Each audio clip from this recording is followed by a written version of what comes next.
두 번째, 본각이, 이 본각이라고 하는 말을 쓰고 있고, 여기서 이제 이 무명이라고 하는 말을 쓰는데, 무명이라고 하는 정의가 이제 여러 번 나옵니다. 여기서 말한 대로 염념 상속돼서 무념이라는데, 실제 염이라고 하는 것 자체는 특징이 뭐냐면 상속시키는 거예요. 계속 상속시켜야 돼. 그래서 업을 이런 것을 불러가지고 뭐랍니까? 상속, 초기 불교에서 윤회의 주체를 말하는 것 가운데 하나가 무슨 게 있냐면 상속식이라고 하는 거예요. 그런데 상속식이라고 하는 것은 다른 게 있는 게 아니고 염 그 자체의 특징이 과거로부터 미래까지 자기 특성을 상속시켜 가는 거예요. 식이 상속에 가는 게 아니고 염이라고 하는 특징이 그냥 상속적으로 세계를 이해하는 거예요. 시간을 만들어가지고. 그래서 여기서 말하는 것이 무시무명이 되고, 또 다른 무명은 어떤 말이냐. 즉 염이 생각을 만드니까 처음이라고 하는 것을 발생할 수 있어요. 염이 생각하는 순간부터 갑자기 처음이 사라지면서 무시간, 항구적으로 윤회가 되는 거예요. 염이 발생하면 그 순간 윤회가 되는 거예요. 그래서 또 다른 데는 이제 무명을 정의할 때 뭐라고 정의하냐면 부달일법계라고 해요. 부달일법계. 우리 모든 사람들이라는 것이 나 혼자 사는 게 아니고, 나 혼자 독자적으로 잘 사는 게 아니고, 온 세계가 하나의 생명계처럼 어울려 살고 있다라고 하는 것을 알지 못하는 것을 무명이라고 했어요. 아까 이제 우리가 고난을 이야기하면서 이야기했습니다만,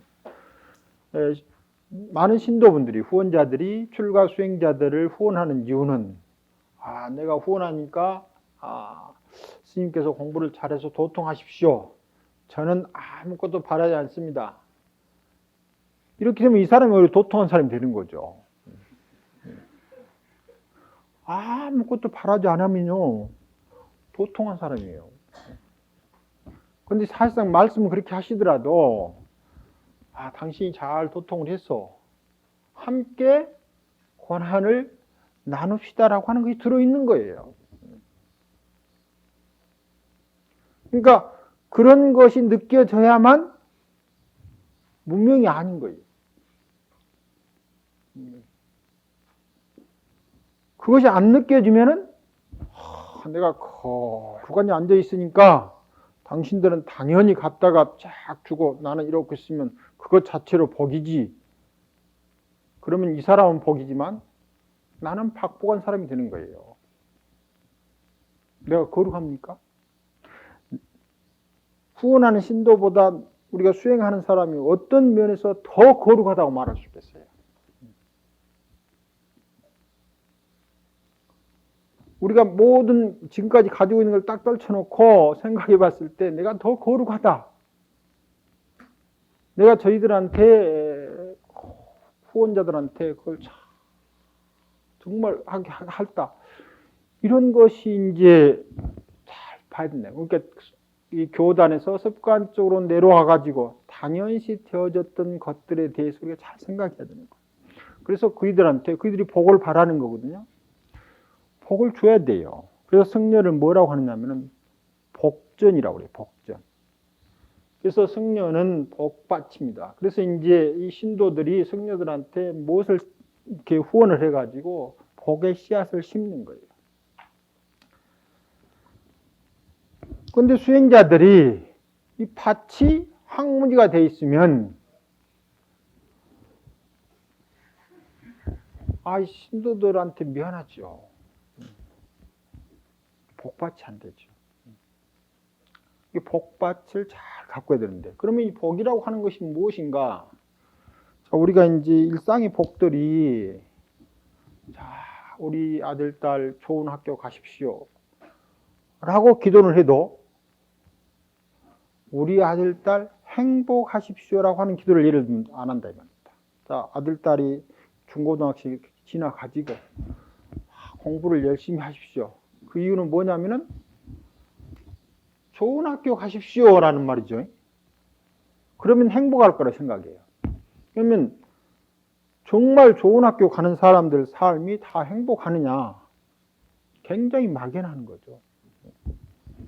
그러니까 기도를 해야 될 때 어떻게 기도를 해야 될 것인가를 누가 잘 알아야 되면 이 복전들이 잘 알아가지고 기도에서 씨앗이 나올 수 있는 기도를 해야 되는 거예요. 하게 만들어야 되는 거예요. 그래서 복의 열매가 맺도록 하는 기도를 계속 할 수 있는 밭이 돼야 된다는 겁니다.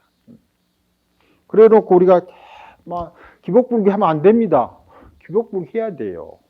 다만 복이라고 하는 것이 무엇인가를 명확히 설정돼야 됩니다.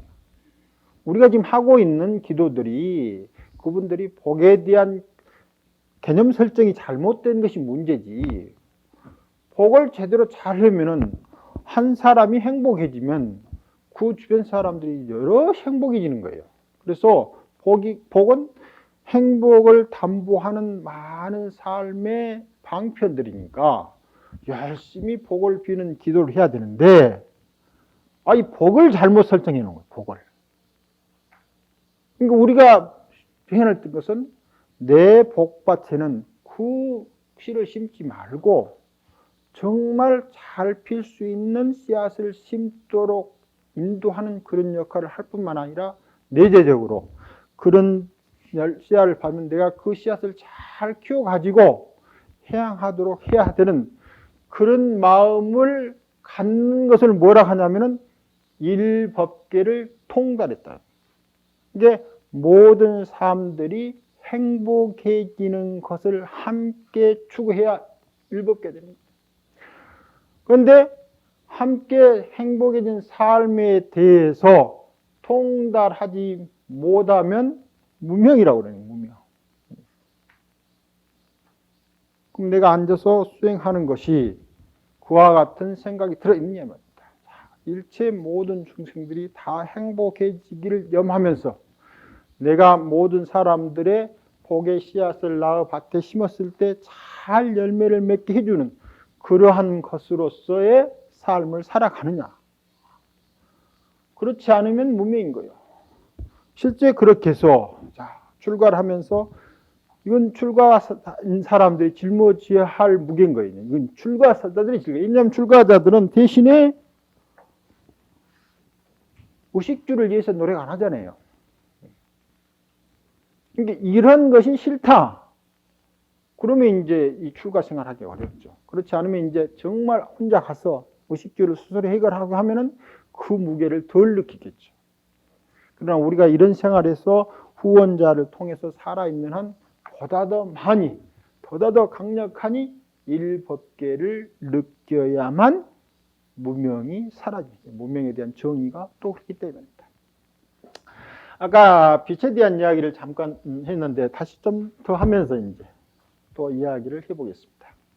빛이라고 하는 것이 이제 어떤 속도로, 아까 이제 생각으로는 사람이 30만 킬로미터로 따라간다. 그러면 빛하고 같이 갈 것이라고 이제 우리가 생각할 수 있었는데, 할 수가 있는데, 당시의 실험 결과는 어떻게 나오느냐면은 내가 설사 빛의 속도는 30만 킬로미터 정해져 있어요. 그건 이제 막 여러 실험을 통해서 빛을 쫓아도 가보고 빛으로부터 멀어져 가보기도 하고 직각으로도 가보고 막 사방대로 다 연구를 해봐도 어떤 식으로 내가 정지해도 30만 킬로미터도 막 쫓아가도 30만 킬로미터. 그러면 바꿔 말하면 내가 가장 빨리 달릴 때 30만 킬로미터 달리면은 우리 일상생활은 빛이 정지한 것처럼 보여야 되는데 그것이 아닌 것이야. 내가 빛의 속도로 달려도 빛은 여전히 30만 킬로미터로 달리는 거예요. 그래서 두 개 합쳐지면 60만 킬로미터가 되는 것처럼 보이죠. 그런데 실험에서는 빛이 절대 30만 킬로미터를 넘어서지 않는 거예요.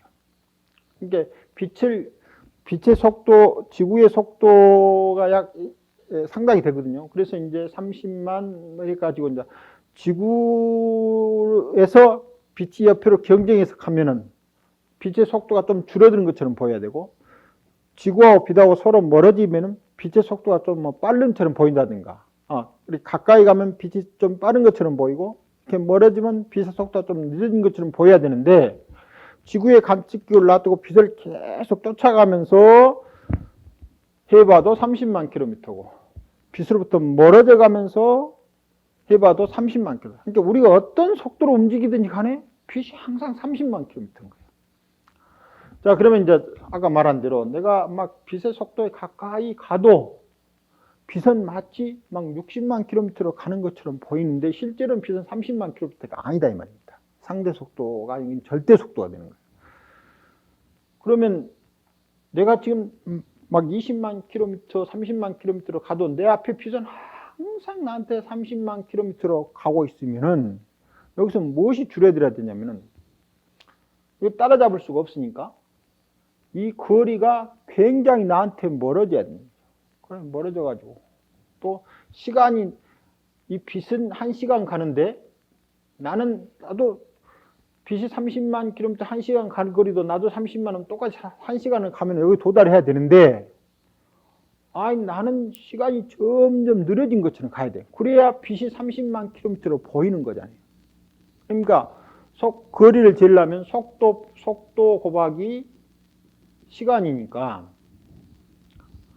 이 거리를 빛이 1시간 가는데 아까 시간 말해서 1시간 가는데 내가 30만 킬로미터로 속도로 달린다 하는데 나한테는 이 거리가 1시간에 도달이 안 되는 거예요. 그러면 어떻게 하냐면은 빛은 지대로 가고 여기서 쫓아가고 있는 나는 시간이 굉장히 느려져야 된다. 이런 생각을 하게 되는 거예요. 그런데 어제도 말했지 이 시간이라고 하는 것이 변한다라는 생각을 일으키기가 그렇게 어려운 거예요. 당시 사람들이. 문제가 있거든요. 지금 빛이 30만 킬로미터로 가면은 이제 문제가 발생하는데 계속 사람들은 뭘 하느냐면 그러면 이제 빛이 30만 킬로미터라는 것은 그러면 뭘 상대한 30만 킬로미터 이 문제가 생기는 거예요. 아까 말한 대로 어떤 속도라고 하는 것은 무엇을 상대해서 30만이다, 100이다 이렇게 말하는데 지구를 상대해서 그럼 지구에서 보면 30만 킬로미터인데 달리는 것에서 30만 킬로미터 막 계속 나오는 상태가 되면은 빛이라고 하는 것은 그러면 어디에 상대해서 왜냐면 당시에 에테리라고 하는 정지된 물질이 있다, 우주에 가득 차 있다. 여기에 상대해서 30만 킬로미터라고 하는데 아무리 발견해도 이게 발견되지 않는 거예요. 그래서 이제 사람들이 발견은 되지는 않지만 있다라고 생각하는데 그것은 그 전 사람들이 에테리가 있어야 된다라고 생각하는 그런 조건이 있거든요. 그 생각을 버리지 않는 거예요. 그 다음에 동시에 또 하나는 빛이라고 하는 걸 따라갔을 때 시간이라고 하는 것이 동이라고 항상 흘러간다. 이런 생각들을 버리지 않고 있는 거예요. 그래서 그 생각 속에 놓여 있으니까 계속해서 이 문제가 풀리지 않은데 방금 말한 대로 아인슈타인은 그 두 가지 생각을 버려버려요. 틀렸다면 그것 없이도 맞다는 거예요. 딱 생각을 하니까 그 생각을 버리니까 길이 탁 보이는데 그때 보면 뭐냐면 방금 말한 대로 빛의 상대는 뭐냐면 어떤 것을 상대하든지 30만 킬로미터다. 바꿔 말하면 그러기 위해서는 시간이나 거리가 달라져야 된다. 라고 하는 생각을 하고 두 번째, 에테리라고 하는 것은 애초부터 없다. 왜냐하면 이제 상대를 정하는 것이 뭐가 있으면 그전에는 에테리에 상대한 30만 킬로미터였는데 이제는 모든 것에 대해서 30만 킬로미터다. 상대가 정해져 있잖아요. 그전에는 에테리라고 하나의 상대에 30만 킬로미터인데 이제는 모든 것에 대해서 그래서 100km로 다른 사람이 됐든 뭘 하려 했든 했는데 속도를 내게 되면 대신에 길이가 길어지든지 시간이 길어지든지 길이가 짧아지든지 시간이 축소되든지 이렇게 해서 시간과 길이가 달라진다는 생각을 하니까 당시에 발견된 이것이 완벽하게 풀리는 거예요. 그래가지고 단 일주일 만에 논문을 써냅니다. 이것이 20세기를 움직이는 가장 위대한 논문 10편 가운데 4번째인가 들어있는 논문이다. 특수상대성 이론. 그리고부터 10년간 이제 모든 움직임에 해당되는 이론을 만드는 것이 일반 상대성인데 20세기의 가장 위대한 논문 10편 가운데 2번째에 올라있는 일반 상대성 이론이다. 그런데 일반 상대성이나 특수상대성 이론은 어느 시기다 한 30년 1919년부터 한 30년 동안 인용한 문종 중에서 가장 많이 인용한 논문 몇 편을 하면 그게 안 들어있어요. 특수 상대성 이론이나 일반 상대성 이론이 안 들어있습니다. 그것보다 물론 아주 훌륭한 발견들이었지만 좀 격이 떨어진 덜 위대한 논문이라고 생각되는 많이 인용돼요. 그런데 왜 그러느냐? 이 이론은 물리학을 하는 데서 사는 모든 사람이 다 진실로 딱 받아들여 보니까 이건 이제 이미 인용적 논문이 아니고 그냥 아예 현실이고 사실적 형태로 딱 받아들였다. 그래가지고 모든 사람한테 그 가장 큰 특징은 에텔이라고 하는 생각을 비우고 빛의 상대는 모든 것이다. 이렇게. 모든 것의 상대에서 30만 킬로미터다. 그러기 위해서는 시간과 거리가 변화가 있어야 된다. 이 생각 하나 딱 하니까 문제가 쫙 풀린다. 이게 문제 제기라고 하는 것이 이제 굉장히 중요한 거죠. 아까 말한 우리가 하도죠. 그런데 이가 이제 논문을 쓰기 전까지 마지막적으로 이런 문제가 잘 안 풀리는 거예요. 물론 수학적 계산도 있지만 안 풀리는데 자기 친구하고 둘이 싹 하면서 이야기하고 가다가 풀렸다고 하는 거예요. 그래가지고 전화를 해요. 이제. 내가 10년간 안 풀렸던 것이 이제 풀렸다라고 전화를 하면서 일주일 만에 논문을 딱 쓰는 거예요. 바꿔 말하면 우리가 하두를 계속 하다 보면은 어떤 계기가 팍 주어져 가지고 하두가 툭 풀리는 거랑 똑같은 거예요. 10년간 안 풀렸는 것. 그런데 그 가장 큰 특징은 기존 생각들을 버리는 거예요. 그러니 우리도 만일에 기존 생각들이 버려지지 않으면은 해탈할 기억이 없으니까 내가 무슨 생각을 할 때 그 생각이 정당한 근거를 있느냐 하는 것을 빨리 살펴야 되는데 특히 이웃 동료들한테 선악, 시비, 호라고 하는 사건이 발생돼서 내 마음 가운데 무엇이 일어나는가 하는 것을 딱 명확해서 나는 왜 저것을 옳다고, 그르다고, 착하다고, 나쁘다고, 좋다고, 더럽다고 판단하는가 하는 것을 명확히 촥 발견해요.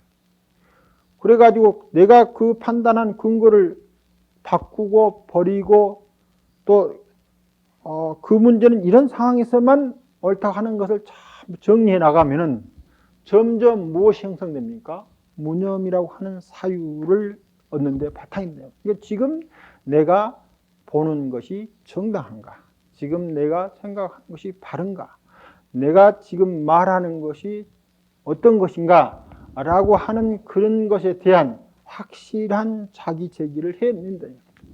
이렇게 하면은 이제 세상을 살아가면서 염은 세상 사람이죠. 가지가지 염으로 자기 세계를 만들어 가면서 분별해 살아가는데 마음 가운데 뭐가 제기됐습니까? 그것이 정당하는가라는 문제 제기는 마치 봉각이 나로 하여금 질문하게 만드는 것과 똑같다는 겁니다. 비록 내가 선악시비 호호 속에 있기는 하지만 그것에 대해서 다시 생각을 하는 순간 거기에 작용해 주는 것은 뭡니까? 일법계의 봉각적인 성품 해놓은 거예요.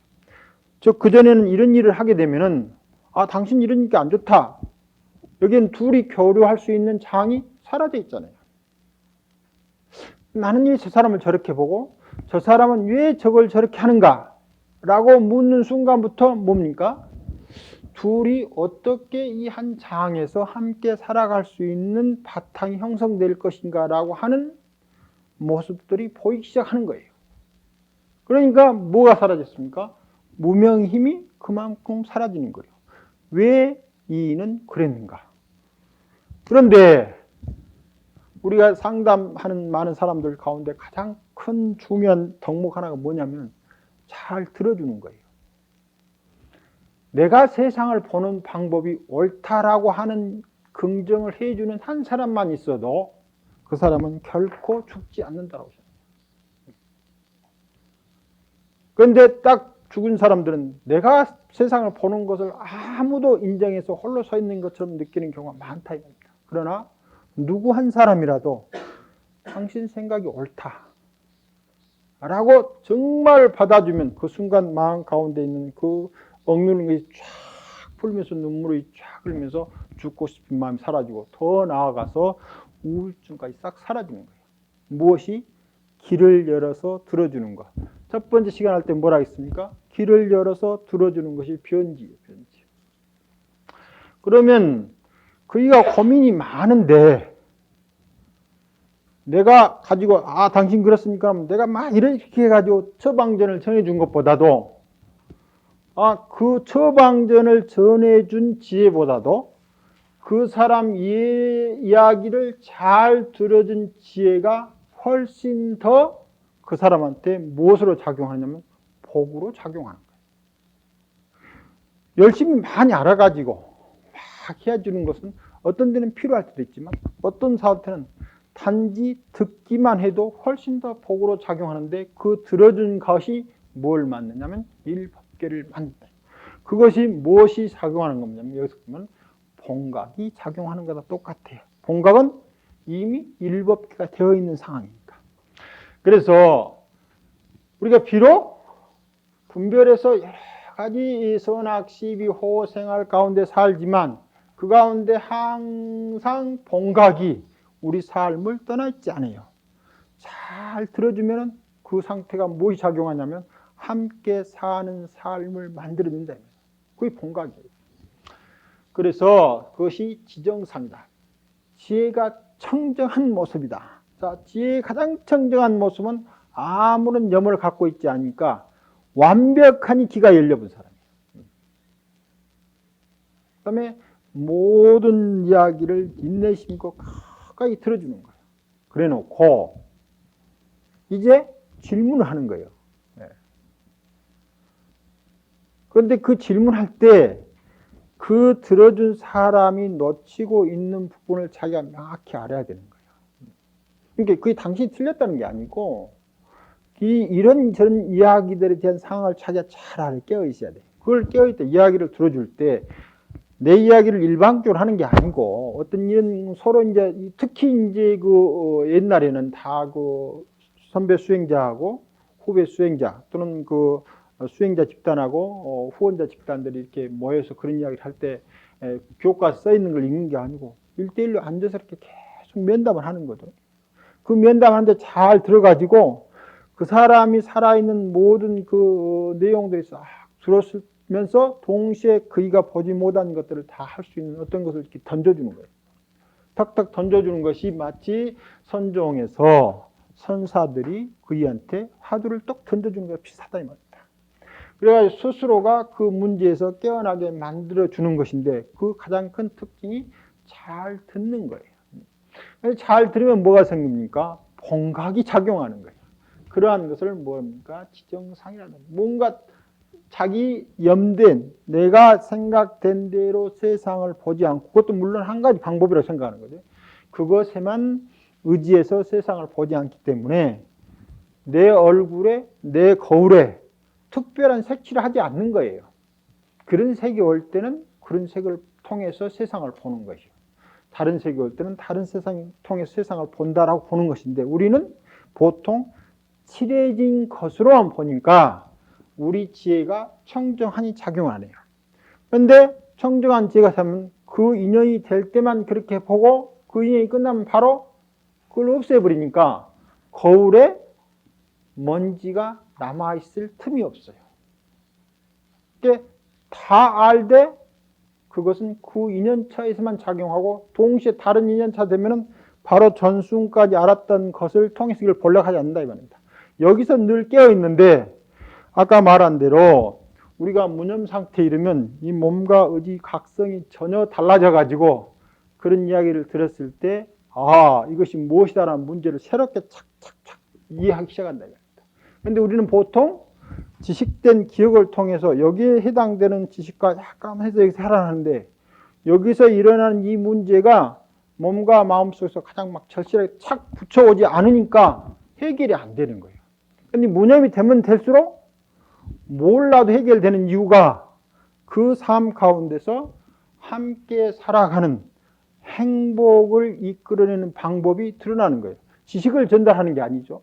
어떻게 하면 좋은 학교를 가는 것을 전달하는 게 아니고 어떻게 하면 어떤 상황이 있어든지 행복을 이끌어낼 수 있는가 하는 방법, 즉 지고의 복, 지복을 어떻게 하면 이끌어낼 수 있는 방법인가, 그 만남 과정에서 일어난다 이 말입니다. 제가 누구한테 우리 수행자가 좋은 학교 갈 수 있는 방법을 알 수가 없는 거죠. 돈을 잘 버는 방법 모릅니다. 우리 어떻게 하면 권력을 잘 잡을 수 있는 방법 몰라요. 혹시 알고 있더라 할지라도 그것이 어떤 경우에만 특수한 해당되는 거죠. 그런데 그런 것을 다 떠나서 어떻게 하면 정말 행복하게 살 수 있을 것인가 하는 방법에 대해서는 완전히 달통을 했네요. 아까 무념이 되면은. 그러니까 그이한테 뭘 전해주느냐? 어떻게 하면 행복하게 살 것인가? 어떤 이고등락이다. 어떻게 하면 모든 괴로움을 떠나서 즐거운 삶을 살게 할 것인가? 라고 하는 것이 나타나는데 묘하게도 완벽하게 깨어있을 때 자기 거울에 어떠한 틀지어진 색이 없을 때만 그것이 가능한 거예요. 그런데 무념이 되면 그렇게 됩니다.